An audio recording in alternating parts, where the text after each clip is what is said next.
sa ating pong huling awiting spiritual at pangatlo. Sa page 358 po, The Church That Jesus Loves. Page 358.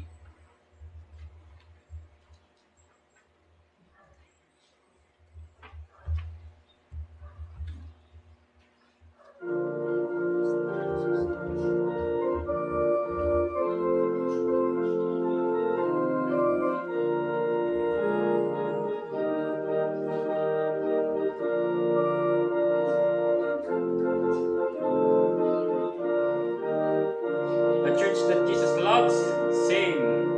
There is nothing that Jesus loves more dearly. There is nothing so dear as His church.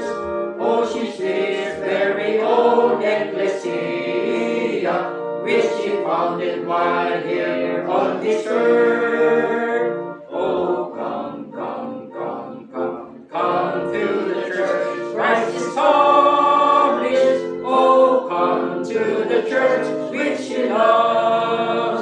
She now bears the name of Baptist, and in bought her with His precious blood.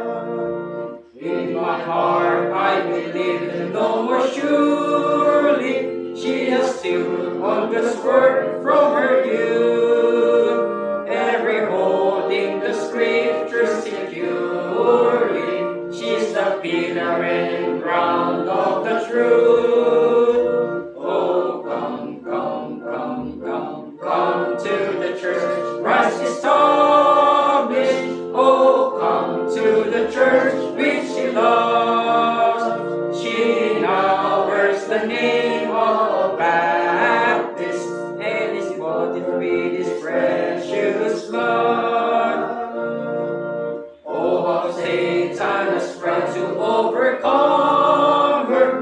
Oh, our altar is dry as wind, with His banner of love floating over her.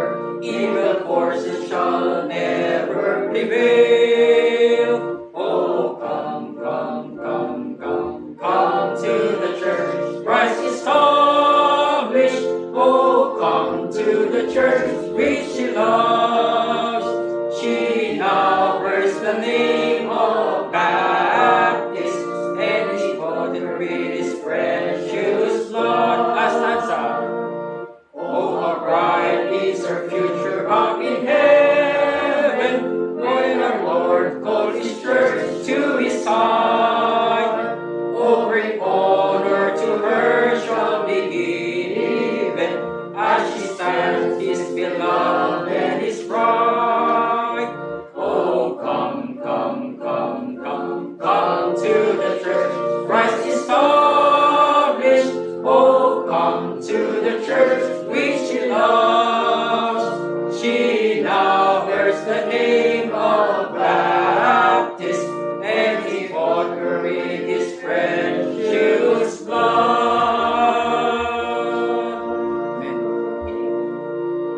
Muli po sa ating pong pakikinig at pag-aaral po ng salita ng ating Panginoon sa Kristo. Muli po nating tawagin naman ang ating ikalawang makakaral, si Deacon Brother Roger Blasco.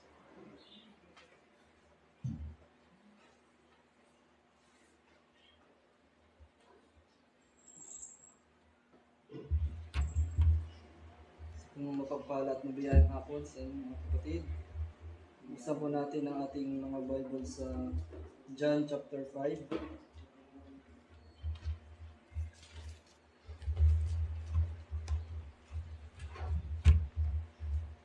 John chapter 5, verse 40.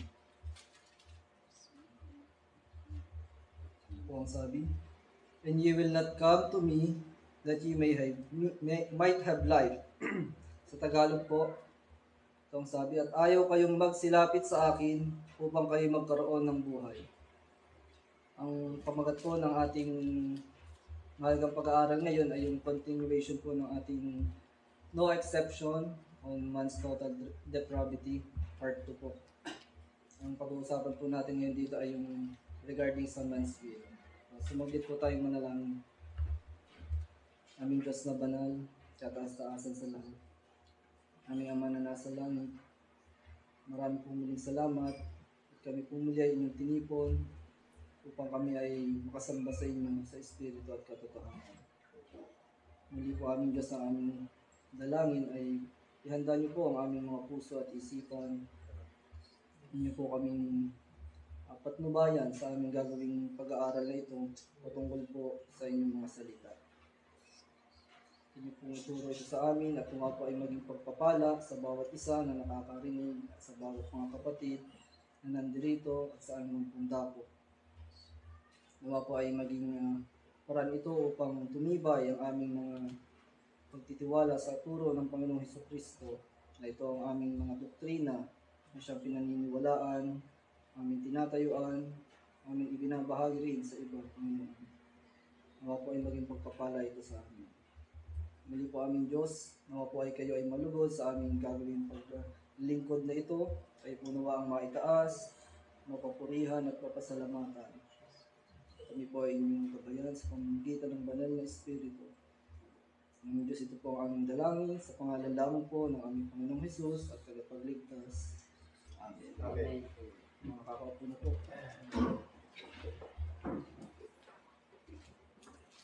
So, mga kapatid, ito po ang continuation ng ating mahalagang pag-aaral regarding po sa Doctrine of Man's Total Depravity.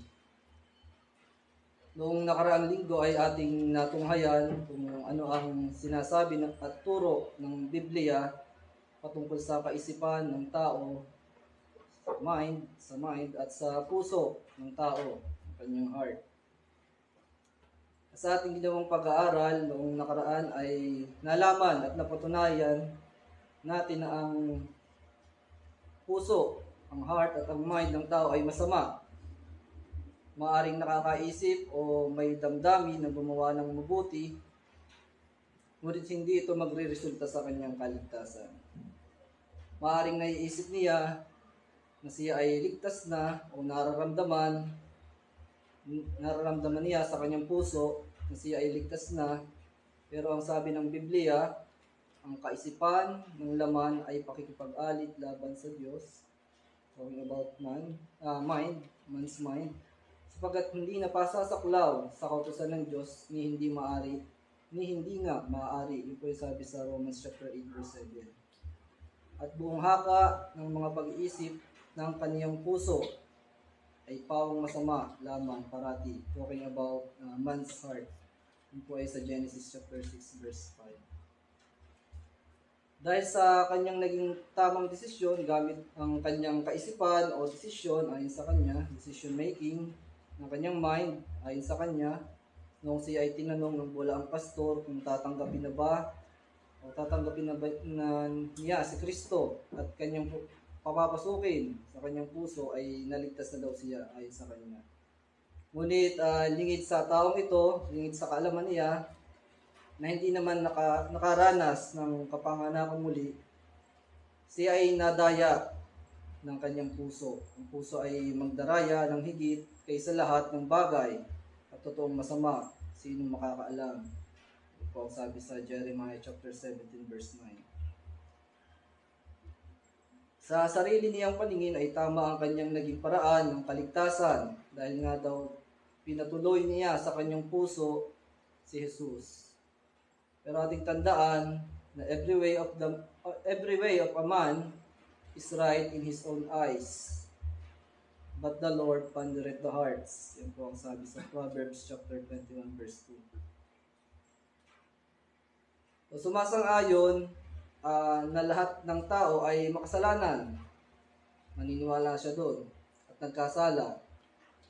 For all have sinned. Pero hindi naunawaan na hindi nakakaabot sa kaluwalhatian ng Diyos ang sino mang tao sa pamamagitan ng kanyang mga sariling pamamaraan, sariling desisyon o decision making. Hindi talaga alam ng tao kung gaano kalubha ang kanyang kalalagayan pagdating o patungkol sa mga spiritual na bagay. Hindi talaga kilala ng tao kung anong kalikasan o nature ang meron siya. Pwedeng mag-agree ang tao na meron nga siyang sinful nature, pero hanggang doon na lamang iyon. hindi lubos na unawa ng tao kung ano bang ibig sabihin ng mga bagay na iyon. At ang magiging konklusyon ng isang natural man ay posible na siya ay makagawa ng mga bagay na banal sa pamamagitan ng kanyang malayang pagpili dahil nga meron daw siyang free will. Regardless na kung na meron siyang sinful nature. So sa pagpapatuloy ng ating mahalagang pag-aaral ngayong hapon, ang una nating bibigyan ng pansin ay kung ano bang ibig sabihin na ang tao ay merong sinful nature o makasalanang kalikasan. Magbibigay tayo ngayon ng mga examples para subukang maipaliwanag kung ano ba yung kalikasan o nature. Pwede bang sumalungat sa kanyang nature ang isang nilalang kung gugustuhin lang niya? So, ano ang relevance ng ating gagawing pagbibigay pansin o pag-aaral regarding sa kalikasan o nature ng isang natural man? Ito po ay makapagbibigay sa atin ng kaunawaan para malaman natin na merong limit o boundaries ang kakayahan o kalayaan ng isang nilalang tulad ng tao. At dahil dito ay magkakaroon na tayo ng isang panimulang argument kung totoo nga ba na may free will ang tao at kung magagamit nga ba ng tao ang kanyang free will para matranscend ang kanyang sarili to the point na makakamta niya ang kanyang salvation. Using his free will as the starting point or origin ng kanyang salvation. Dahil sa paggamit ng tao ng kanyang free will ay ito ang magiging panimula kung paano niya makakamtan o nakamtan ang kanyang kaligtasan. May katotohanan kaya ang kanyang argumento na iyon? Totoo kaya ang kanilang itinuturo na doktrina ng free will? So titingnan natin yan mamaya mga kapatid. Ngayon muna ay ating bigyang pansin ang patungkol sa kalikasan o nature ng mga nilalang dito sa mundo. Kung paano ba nakakaapekto ang nature o kalikasan sa isang nilalang sa kanyang mga ginagawa o aksyon dito sa lupa. So una ay titingnan natin at una sa ating example, tingnan natin ang kalikasan ng mga ibon. So kapag sinabing ibon, in general, ang kanilang kalikasan ay lumilipad at hindi nila kalikasan na lumangoy. Pero may mga ibon na tinatawag na aquatic birds. In a sense na sila yung mga ibon na nakakalipad naman, pero kaya din naman nilang lumangoy o mag-dive sa tubig. Sila yung mga birds that swim underwater. So again, tandaan natin, in general, ang mga ibon, ang kanilang nature ay lumilipad. Pero may mga ibon din naman na nakakalangoy. Kasi may mga ganang tao, yun ang kanilang magiging argument dyan. May ibon namang nakakadive ba? So ito, papaliwanag natin yung mga birds that swim underwater related sa kanilang nature. So ano-anong halimbawa ng mga ibon na aquatic? Nandiyan yung ducks, cormorants, loons, pelicans, puts, madami pa, dippers, swan, yan, madami. Again, ang sabi natin kanina, in general, ang nature ng ibon ay lumipad. Yung mga halimbawa natin na ibon na nabanggit, sila ay nakakalipad. Pero kaya din nilang sumisid sa tubig, lumangoy sa ilalim o sa ibabaw ng tubig. So aquatic birds nga ang tawag sa kanila. May kalayaan ng mga ibon na ito na lumipad sa himpapawid dahil iyon ang kanilang nature. Lumipad. Nagagawa din nilang mag-dive at lumangoy sa tubig para makahuli ng kanilang pagkain. Malaya nila iyong nagagawa dahil nga aquatic birds ang tawag sa kanila. Pero doon sa kalayaan na meron sila, gustuhin man nilang lumangoy ng mas matagal sa ilalim ng tubig, gustuhin man nilang sumisid ng mas malalim para mas marami silang mahuli ng mga isda, para mas mabusog sila, dahil syempre yun ang makakabuti sa kanila. pero hindi nila magagawa ang hindi nila kayang gawin ang ginagawa ng isang isda sa ilalim ng tubig. Hindi nakakahinga ang ibon sa ilalim ng tubig. Hindi sila makatatagal sa ilalim ng tubig. Aahon at aahon pa rin ang ibon sa tubig para lumipad at bumalik sa kanyang natural na kalalagayan. Alam ng ibon na naroon sa tubig ang magbibigay sa kanya ng buhay kasi nga nandoon ang kanyang pagkain. Pero dahil sa kanyang kalikasan, dahil sa kanyang nature, gustuhin man niya na doon na lamang siya palagi. Dadalhin pa rin siya ng kanyang kalikasan palayo doon sa tubig kung nasaan ang pagkain ng kanyang kailangan. Babalik pa rin siya, ang ibon na aquatic bird, sa paglipad dahil iyon ang kanyang kalikasan.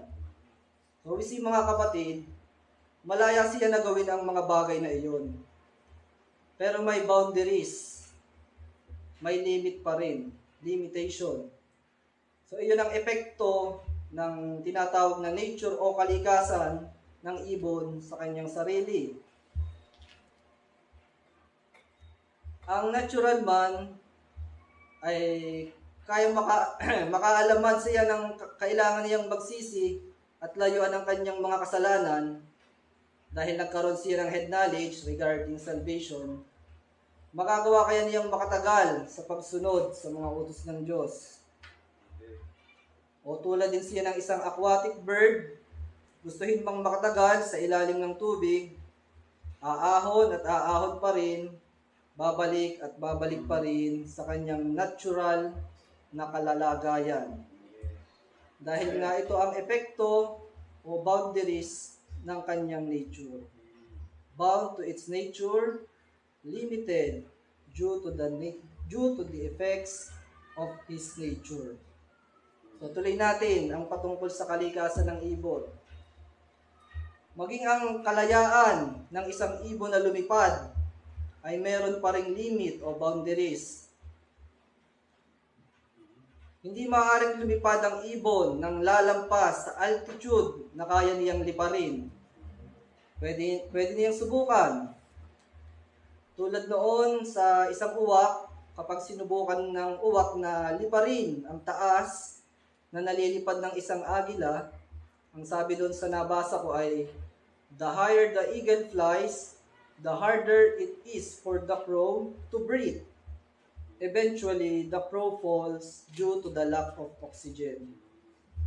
So, ang tao kaya, kapag sinubukan niyang salungatin ang kanyang nature, ang kanyang kalikasan, simple nature, ang kanyang gamit ng kanyang sariling kakayahan, kakayanin kaya ng tao? Pwede din naman niyang subukan, tulad ng uwak, doon sa nabasa ko. So, ingat nga lang ang taong makasalanan, susubok na magpakabanal kasi yung uwak ay nagpon. Sa pamamagitan lamang ng sarili niyang kakayahan siya nagtiwala. So, next example, mga kapatid, ay ang mga isda. Narinig na rin natin yan, ginagawang example, ang mga isda pagdating sa nature. Ang nature ng isda ay lumalangoy, so obviously. Pero may mga isda na ang tawag ay flying fish. But in reality, hindi naman talaga sila lumilipad. Nag-glide lang. Pero counted pa rin yun as flying, ayon sa mga eksperto. So merong 64 documented species ng flying fish. At lahat sila, ang nature ay lumangoy sa ilalim ng tubig. Pero kapag sila ay hinahabol ng predator fish, ay doon pa lang sila nag-glide o lumilipad. Basahin ko yung sabi dito sa aking nabasang article. Flying fish take to the skies to avoid predators. If being pursued by a predator like a swordfish or marlin, they can use this strategy to quickly get away and hopefully confuse the would-be attacker. It's not a foolproof plan, however, as birds can also swoop down and grab an airborne flying fish as a snack. So sabi dyan, kapag daw naramdaman ng flying fish na nasa panganib pala ang kanyang buhay, so anong gagawin niya? It will try to fly. At ang paglipad ay salungat sa sinasabi natin na in general ay paglangoy ang kalikasan ng isda. Pero ito ay ang kanyang strategy o ang kanyang ginawa sa pamamagitan ng kanyang sariling kakayahan to avoid the danger, to avoid death. Again, it will try to fly. Why? Yun nga, to avoid danger, to avoid death. Tulad na isang tao na nagkaroon ng head knowledge na ang kanya palang kaluluwa ay nanganganib sa apoy ng impyerno, gagawa siya ng paraan na sa tingin niya ay iyon ang dapat gawin. Tulad ng flying fish, nagtitiwala siya na dahil sa pagsalungat niya sa kanyang nature, sa pamamagitan ng kanyang sariling kakayahan o ability, ay makakaiwas siya sa kamatayan. But later on, sasambutin din lang naman pala siya ng kamatayan sa ere. Anong sabi doon sa binasa ko kanina? It is not a foolproof plan. However, paglipad ng flying fish, as birds can also swoop down and grab an airborne flying fish as a snack. Also mga kapatid, ang flying fish after mag-glide sa ere, babalik at babalik pa rin sa tubig yun. Kung makaiwas man siya dun sa kamatayan. Hindi niya kayang lumipad o mag-glide sa ere habang buhay. Same sa natural man, babalik at babalik pa rin sa kanyang nature, sa kanyang sinful nature.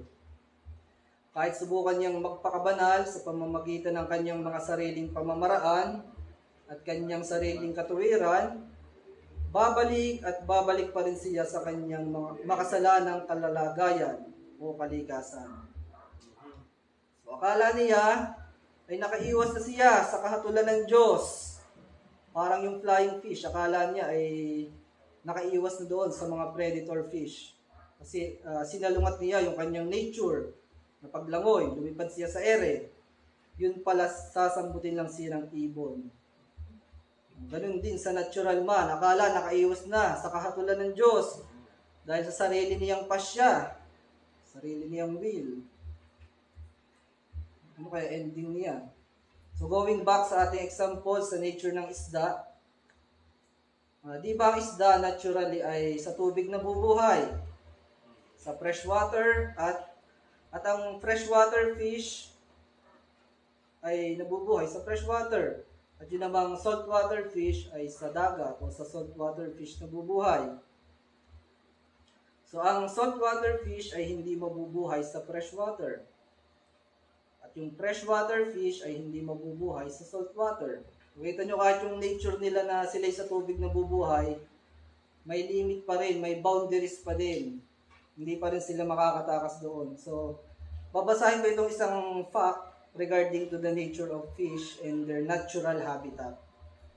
Ito, nasabi ko na ito kanina, pero ito English naman. Saltwater fish can survive in fresh water because their bodies are highly concentrated of salt solution, too much for fresh water. The water would flow into their body pag sila pumunta sa fresh water until all their cells accumulate so much water that they bloat and die eventually. Yun ang mangyayari sa freshwater sa saltwater na isda pag lumipat siya ng kanyang habitat sa saltwater, sa freshwater. Huwag tayo ma-confuse. Again, ito naman ay tungkol sa freshwater na isda. On the other hand, freshwater fish can survive in the ocean or saltwater because the seawater is too salty for them. The water inside their bodies would flow out their cells and they will die of dehydration. So, ganun, kita natin, isda, ang nature ay sa tubig, lumangoy, pero may boundaries pa din.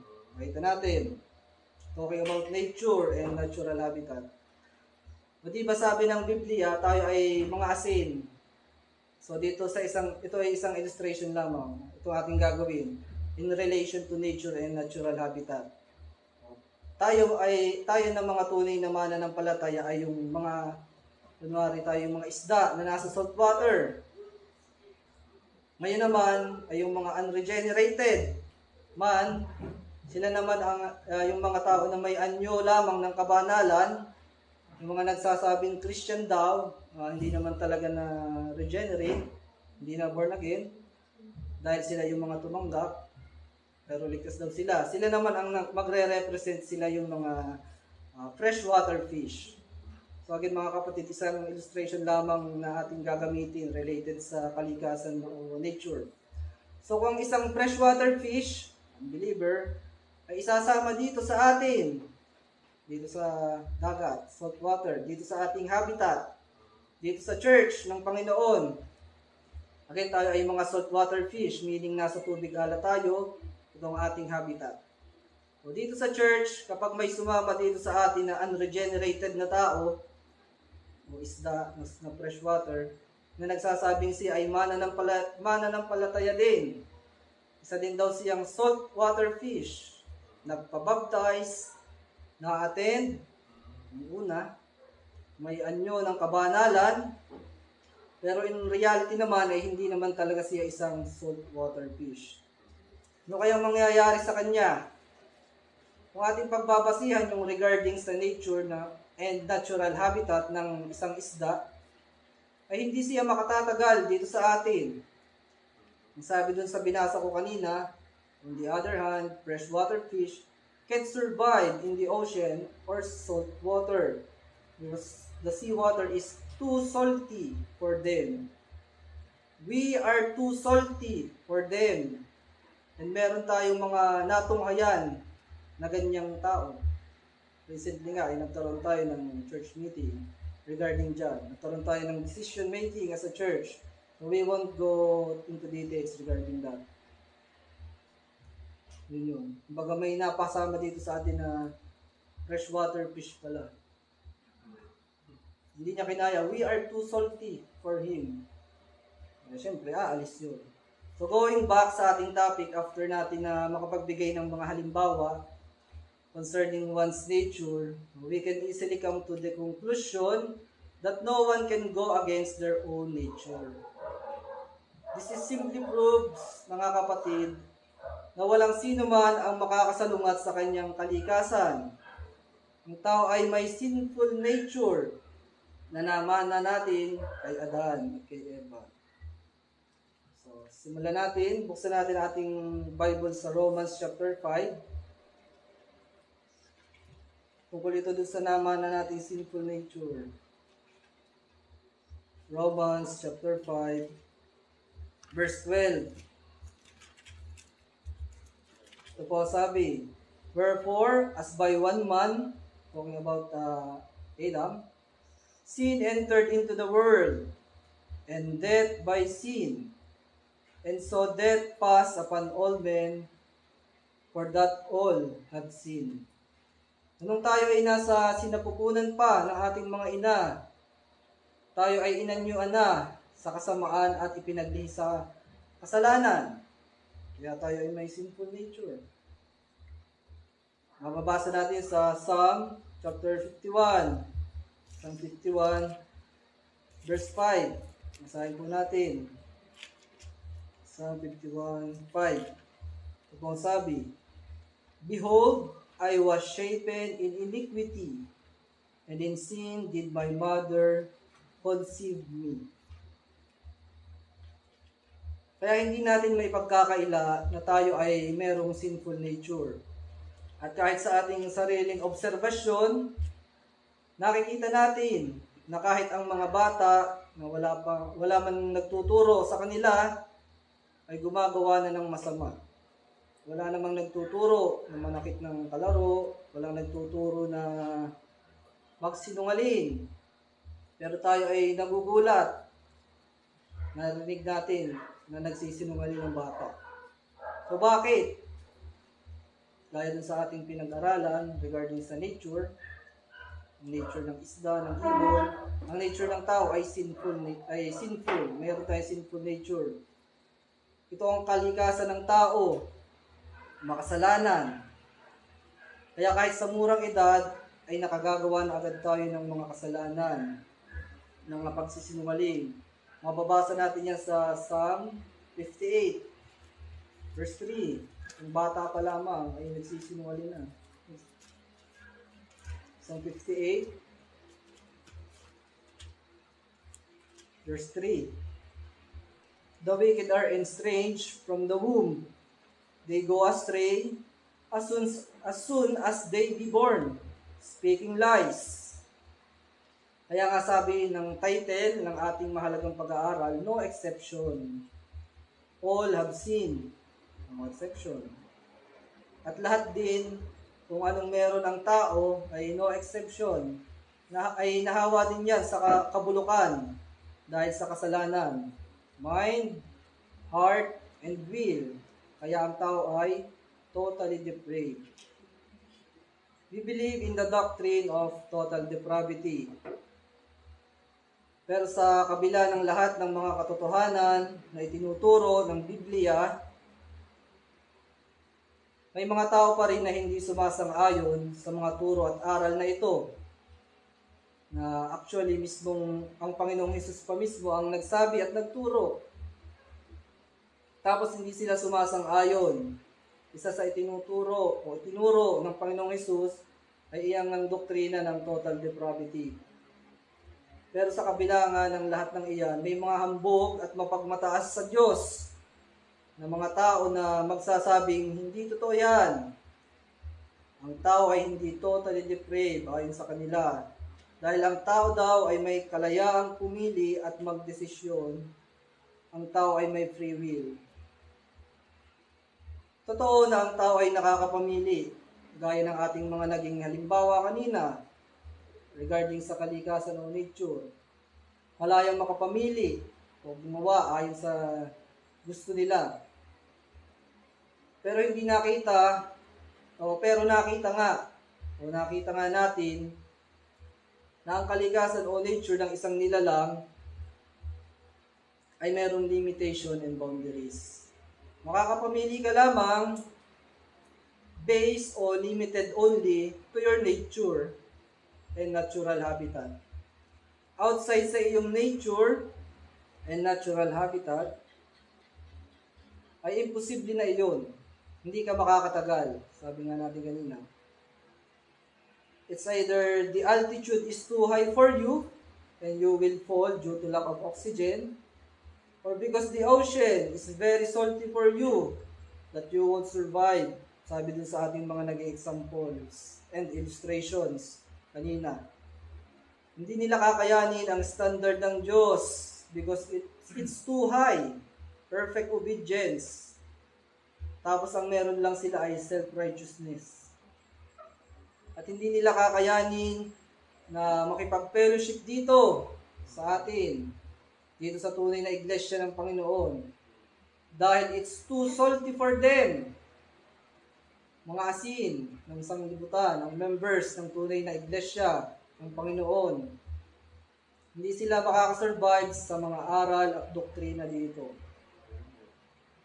Dito na nga lamang sa doktrina ng total depravity, hindi sila sumasang-ayon.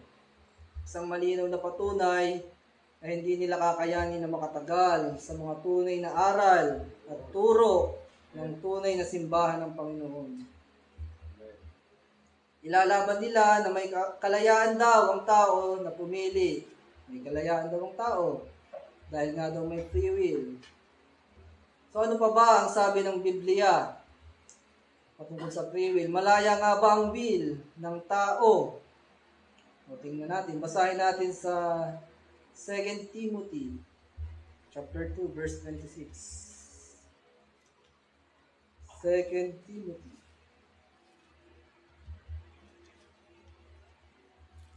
chapter 2 verse 26.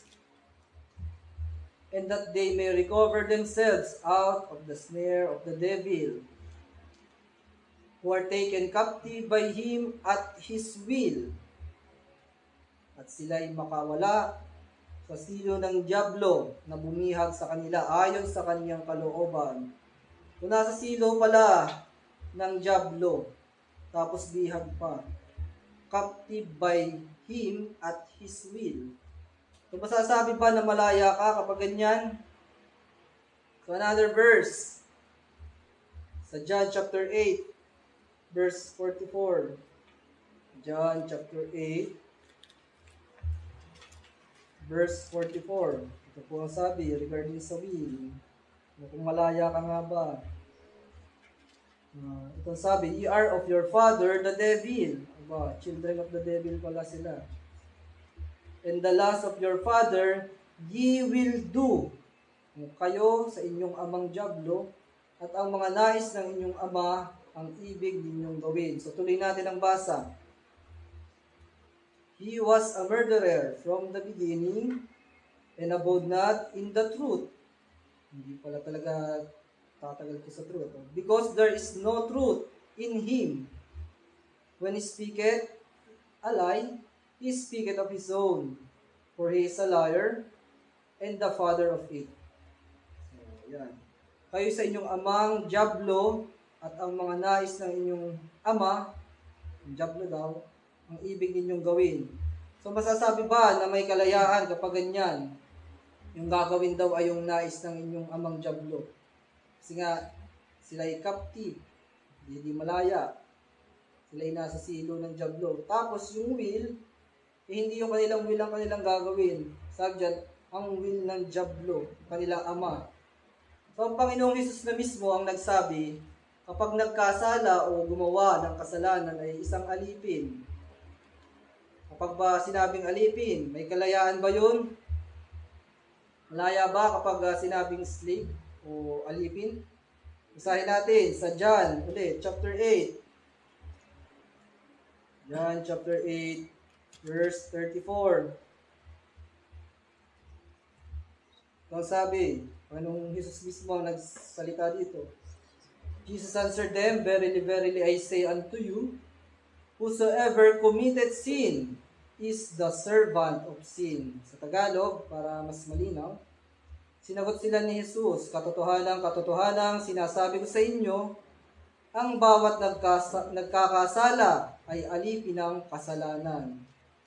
Meaning kapag ginagawa o nagagawa mo ang kasalanan ay alipin ka nito. Sabi naman doon sa John 8:44 na binasa natin, kayo ay sa inyong amang Diablo, at ang mga nais ng inyong ama ang ibig ninyong gawin.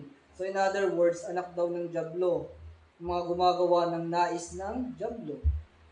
At ang mga gawang nais ng Diablo ay yung mga kasamaan at kasalanan. At dahil iyon ang ginagawa mo, alipin ka daw ng kasalanan o ng Diablo. So, paano ang isang taong makasalanan ay may free will? Sabi dun sa 2 Timothy, binasa nga natin, captive by him at his will, referring to the devil. Tapos dun sa John 8:44 nga, ang sabi naman, the lust of your father ye will do, referring again to the devil. At sabi naman sa John 8:34, whosoever committed sin is the servant of sin. Ang bawat nagkakasala ay alipin ng kasalanan. So this only proves, or this only solidify, or proves more, na ang sinful nature ng tao ay merong effect in his will. Decision making sa kanyang mga gagawin. So may free will nga ang tao, but free to choose evil. Free to commit sin. Kung ipapaubaya mo pala sa free will ng tao ang pagpili, hindi ito magre-resulta ng tamang kaligtasan. Based yan sa mga verses na ating binasa, at mismong Panginoong Hesus ang nagtuturo ng mga iyan. Matuloy nga natin ang basa dun sa John chapter 8 verse 35. Tuloy natin. John chapter 8 verse 35. And the servant abided not in the house forever, but the son abided ever. 36. If the Son therefore shall make you free, ye shall be free indeed. So, ang Panginoong Hesus lang pala ang tunay na makakapagpalaya sa tao. Hindi yung free will mo. Kasi nga, ang free will ng tao ay captive, enslaved. So, kung palalayain nga kayo ng anak, kayo'y magiging tunay na laya. So, meaning kung may tinatawag na tunay na laya dahil sa Panginoong Hesus, so meron ding hindi tunay na laya. So, ano yun? Yun yung akala lang ay may kalayaan o akala lang ay malaya siya na makapili.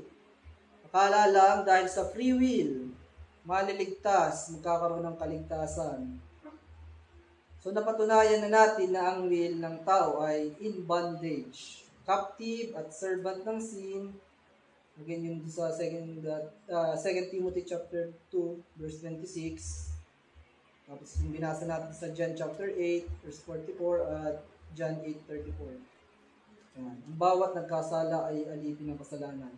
Kaya sinabi ng Panginoong Hesus, dun sa binasa natin kanina, if the Son therefore shall make you free, ye shall be free indeed.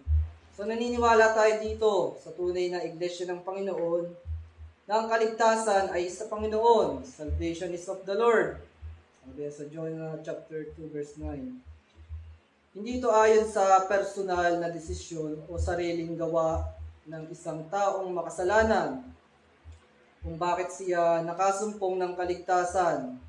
Ito ay dahil lamang sa grace ng Diyos. Basahin natin sa Ephesians chapter 2 verses 8 and 9. Lagi natin itong nababasa. Tayo ay naligtas lamang dahil sa grace ng Panginoon. Kung sabi, Ephesians chapter 2 verse 8 and 9. For by grace are ye saved through faith, and that not of yourselves. It is the gift of God, not of works, lest any man should boast. So, hindi ayon sa iyong free will, sa iyong malayang pagpili. So, kukontrahin mo ito, itong verse na ito. So, another verse na magpapatunay na ang salvation ay hindi ayon sa gawa ng tao, ayon lamang sa grace and mercy ng Panginoon. Basahin natin sa Titus chapter 3, verse 5.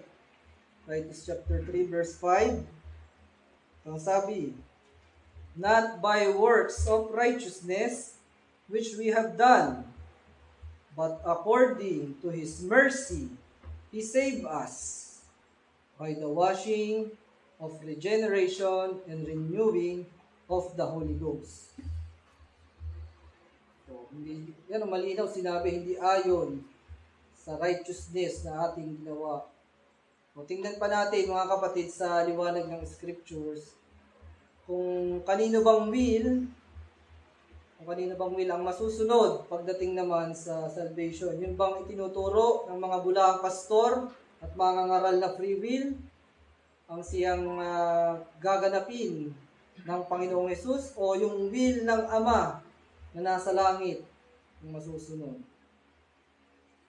Basahin natin sa John chapter 1 verse 12. John chapter 1 verse 12. But as many as received Him, to them gave He power to become sons of God, even to them that believe on His name. So dito sa verse 12 ay about salvation. Sinasabi, mga tumanggap at sumampalataya, yung pagtanggap at pagsampalatayang yun ay ayon ba ito sa free will ng tao? Yung ba ang sinabi dyan? So ituloy natin ang basa, verse 13. Which were born not of blood, nor of the will of the flesh. Yan, free will. Nor of the will of man. Yan, free will ulit. Kaninong will? But of God. Amen. Napakalinaw. Paano magiging totoo yung free will doctrine yan? So, sige, hindi sa kalooban ng laman, ni sa kalooban ng tao. Ayon sa kaninong kalooban? Ayon sa kalooban ng Diyos. Paano obra dyan yung free will ng tao? Sabi dyan ay hindi nga sa kalooban ng laman, ni sa kalooban ng tao. So So ano bang will ng Father? O kung ang salvation ay hindi sa will ng tao, ano bang will? Kung ito'y sa Diyos, ano bang will ng Father when it comes to salvation? So ano ang sabi ng Panginoong Hesus patungkol dyan? Sa kung ano ba ang will ng Father regarding salvation. Buksan natin sa John, ang ating mga Bible, buksan natin sa John chapter 6. John chapter 6, verse 38. Ang sabi, For I came down from heaven, not to do mine own will, but the will of him that sent me. 39. And this is the Father's will, which hath sent me, that of all which he had given me, I should lose nothing, but should raise it up again at the last days. So, will ng Father na maligtas ang mga ibinigay niya kay Jesus Christ. Makikita din natin sa verse na ito na meron talagang particular people or individuals na ibinigay ang Ama kay Jesus. Ang malinaw. So kapag may ibinigay, meron din namang hindi ibinigay. Malinaw yun. Kasi kung sinabing lahat na, hindi lahat na, hindi. May ibinigay lamang. Meaning, may hindi ibinigay. What is the point of saying? Yung anong yan, bigyan natin ng pansin, ano yan?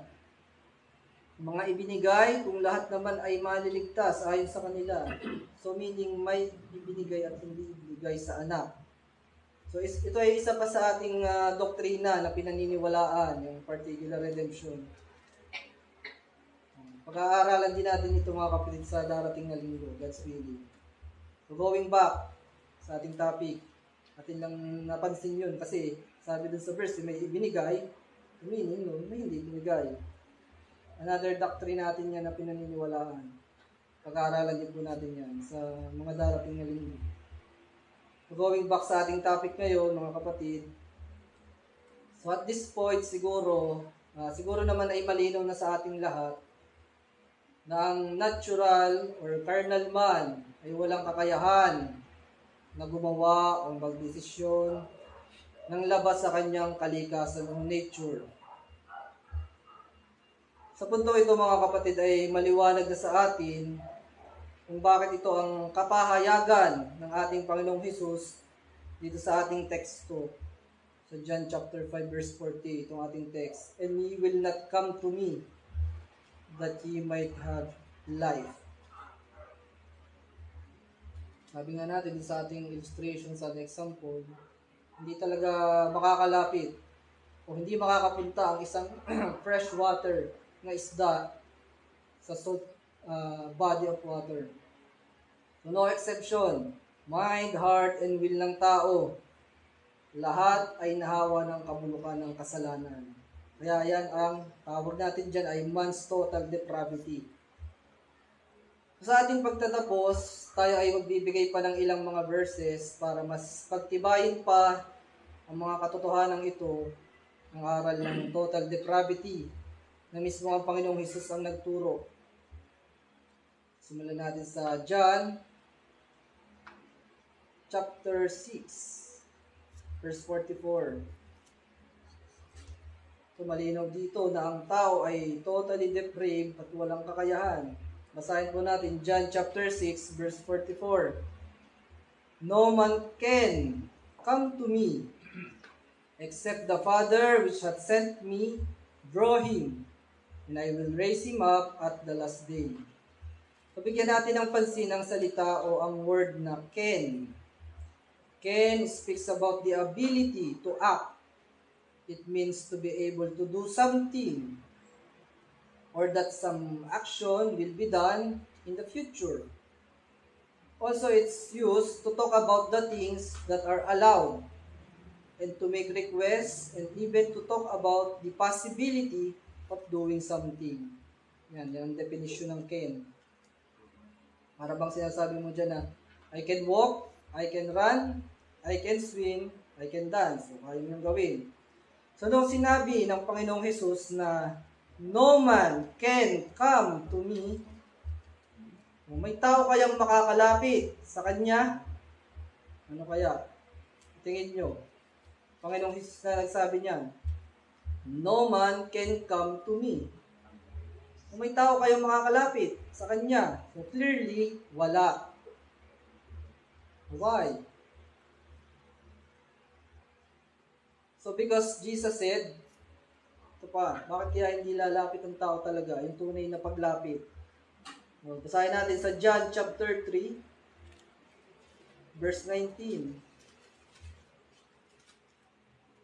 John chapter 3, verse 19. Ito po ang sabi, and this is the condemnation, that light is come into the world. And men love darkness rather than light, because their deeds were evil. Kaya nga, dahil men love darkness and their sins, sabi ng Panginoong Jesus sa ating teksto, anong gagawin ng tao? And ye will not come to me, that ye may have life. Nasa tao din pala talaga. Hindi dahil sa pinagbawalan ng Diyos. Hindi dahil sinabi naman, no man can come to me.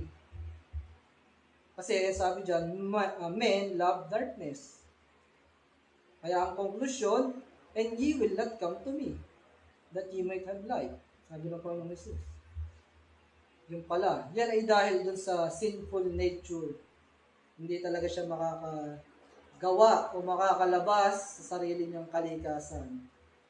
So ayaw ng tao, hindi yan ang pipiliin ng free will ng tao. Ayaw ng tao sa liwanag. Ayaw nila. Hindi sila lalapit. Kaya no man can come to Jesus. Maliban na lamang na, tuloy natin ang basa, no man can come to me except the Father which hath sent me draw him. Anong sabi? Except they use their own will. Di ba sabi? They use their free will. Except they use their free will ba? Ang sabi dyan? So, anong sabi? Anong exception? Anong exception daw? Sabi ng Panginoong Jesus para makalapit sa Kanya. Basahin natin ulit.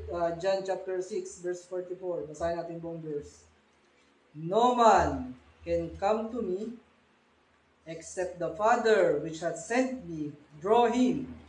Yun pala. And I will raise him up at the last day. Ang Ama, ang Diyos mismo, ang maglalapit. Kaya makakalapit ang tao sa Panginoong Jesus. Hindi yung sariling desisyon ng tao. Hindi yung free will ng tao ang sinabi dyan. Hindi yung bulang pastor ang makakapagpalapit sa iyo, sa tagapagligtas. Ano sabi o turo ng mga naniniwala sa free will, yung natalakay na natin last Sunday ba yun?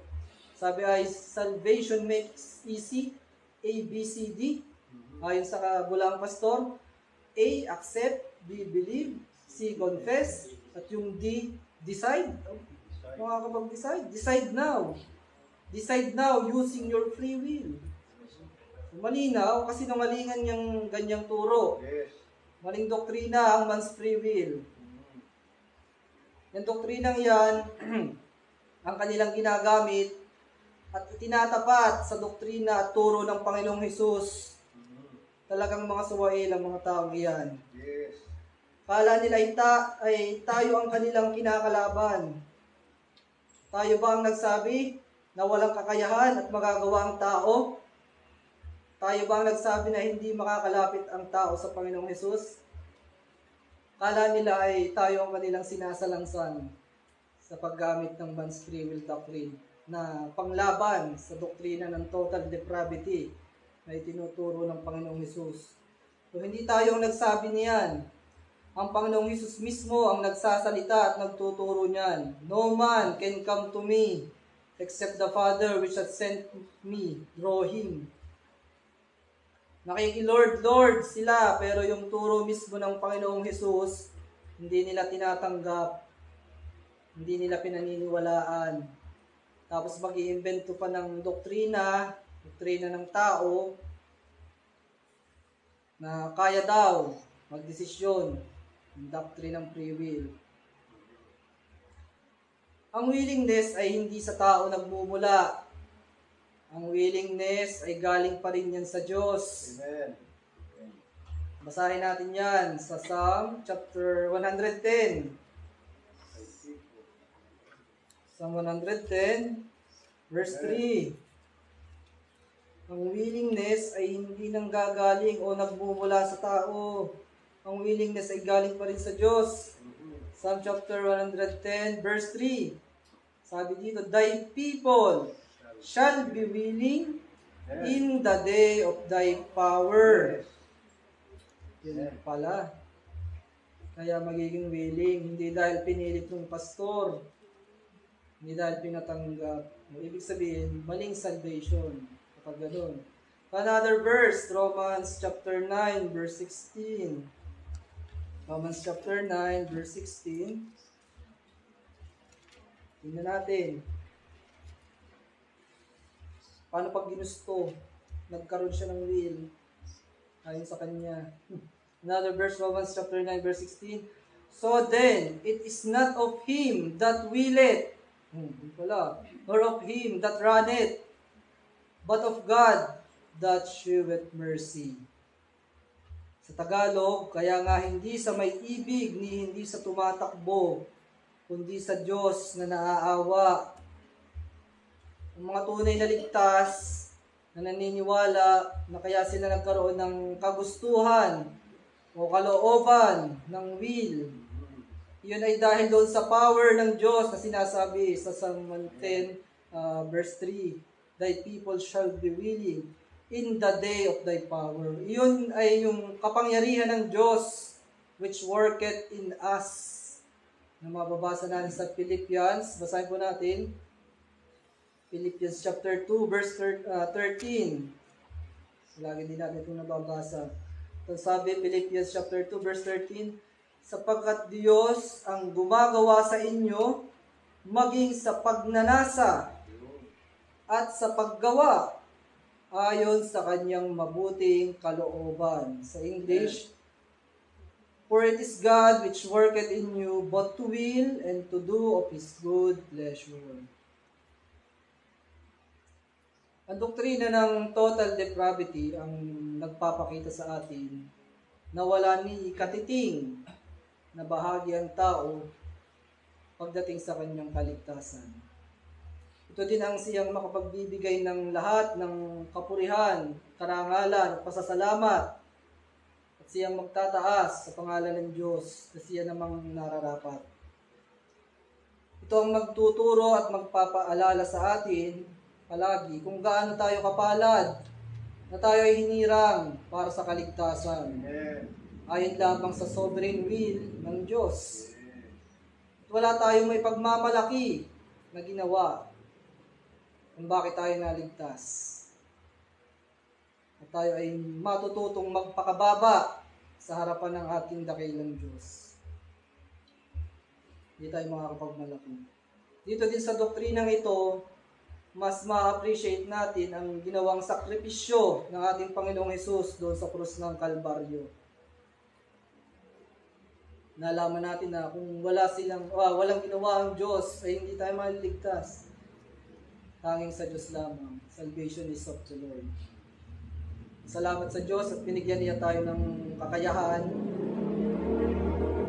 Binigyan tayo ng Diyos ng kakayahan na matanggap ang mga katotohanan ito. Salamat sa Panginoon sa kaligtasan na Kanyang ibinigay sa atin. Kahit na tayo ay mga hindi karapat-dapat sa Kanyang kabutihan.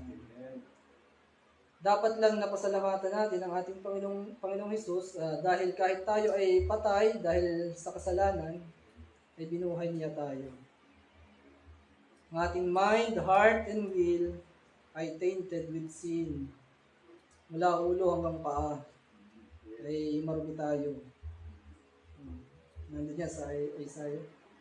No exception, all parts ng ating pagkatao ay bulok dahil sa kasalanan at mga pagsalangsan. natin sa kautusan ng Diyos. We are totally depraved. Sa kabila ng lahat ng iyon ay nakatamo tayo ng grace and mercy. Salamat sa Diyos. Tayo itinalaga niya sa kaligtasan. Buhat pa sa pasimula. So, bago palikhain ang sanlibutan, muli ng Panginoon at siya ay nasumpungan at nagpahayag sa atin kahit hindi tayo marapat-dapat.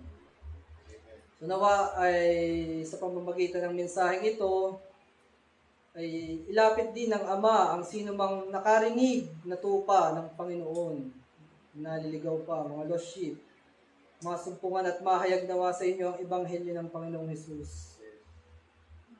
Kasi hindi talaga natin yan nahanapin. Wala tayo dyan pakailan. Kung ating iisipin ang nangyaring conversion sa atin, hindi naman tayo naghahanap. Basahin natin our last verse. Romans chapter 10, verse 20. Ating last verse. Romans chapter 10, verse 20. At si Esaias ay buong tapang na nagsasabi, ako'y nasumpungan nilang mga hindi nagsisihanap sa akin. Nahayag ako sa kanilang mga hindi nagsisipagtanong tungkol sa akin. Tunay na napakabuti ng Panginoon, mabiyaya. Wala tayong may pagmamalaki sa Diyos. At mga kapatid, dito na nagtatapos ang ating mensahe ngayong hapon. No exception, man's total depravity part 2. Sana ay naging pagpapalay ito sa bawat isa. May God bless the message in our hearts. Tayo po ay lumuhod at tayo manalangin.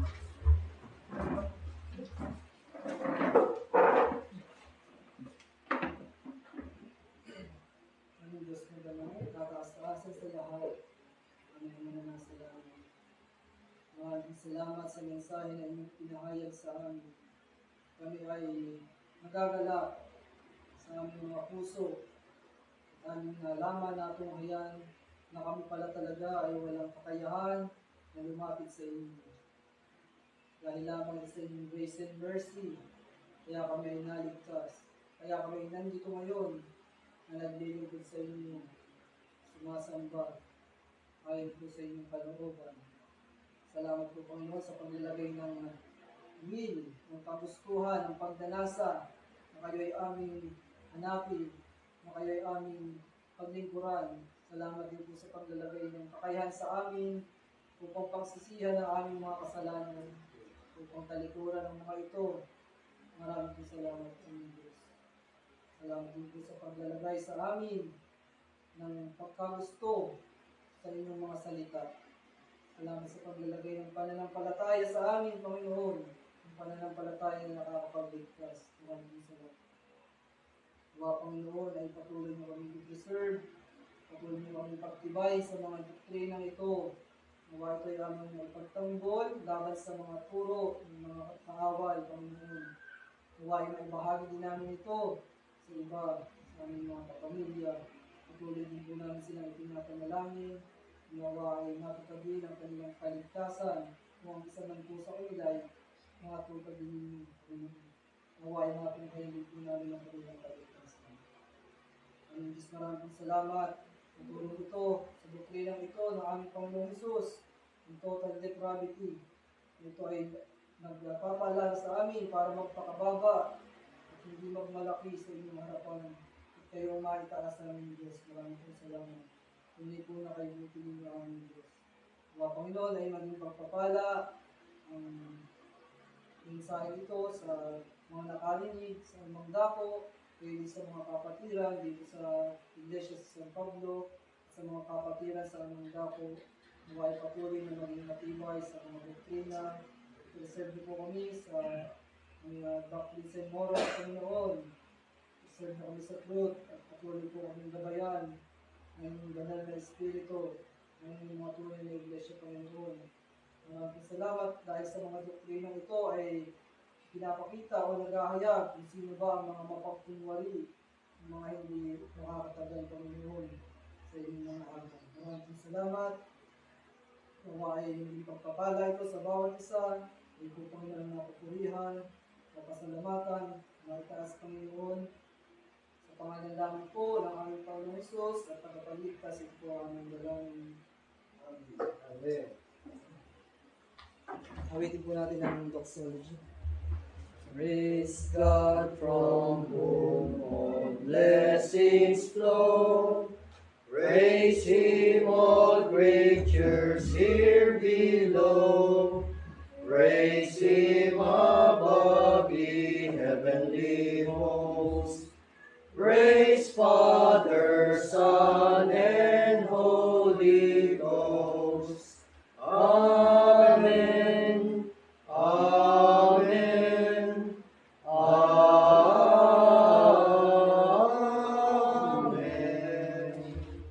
Hindi po, magandang gabi sa lahat. God bless po.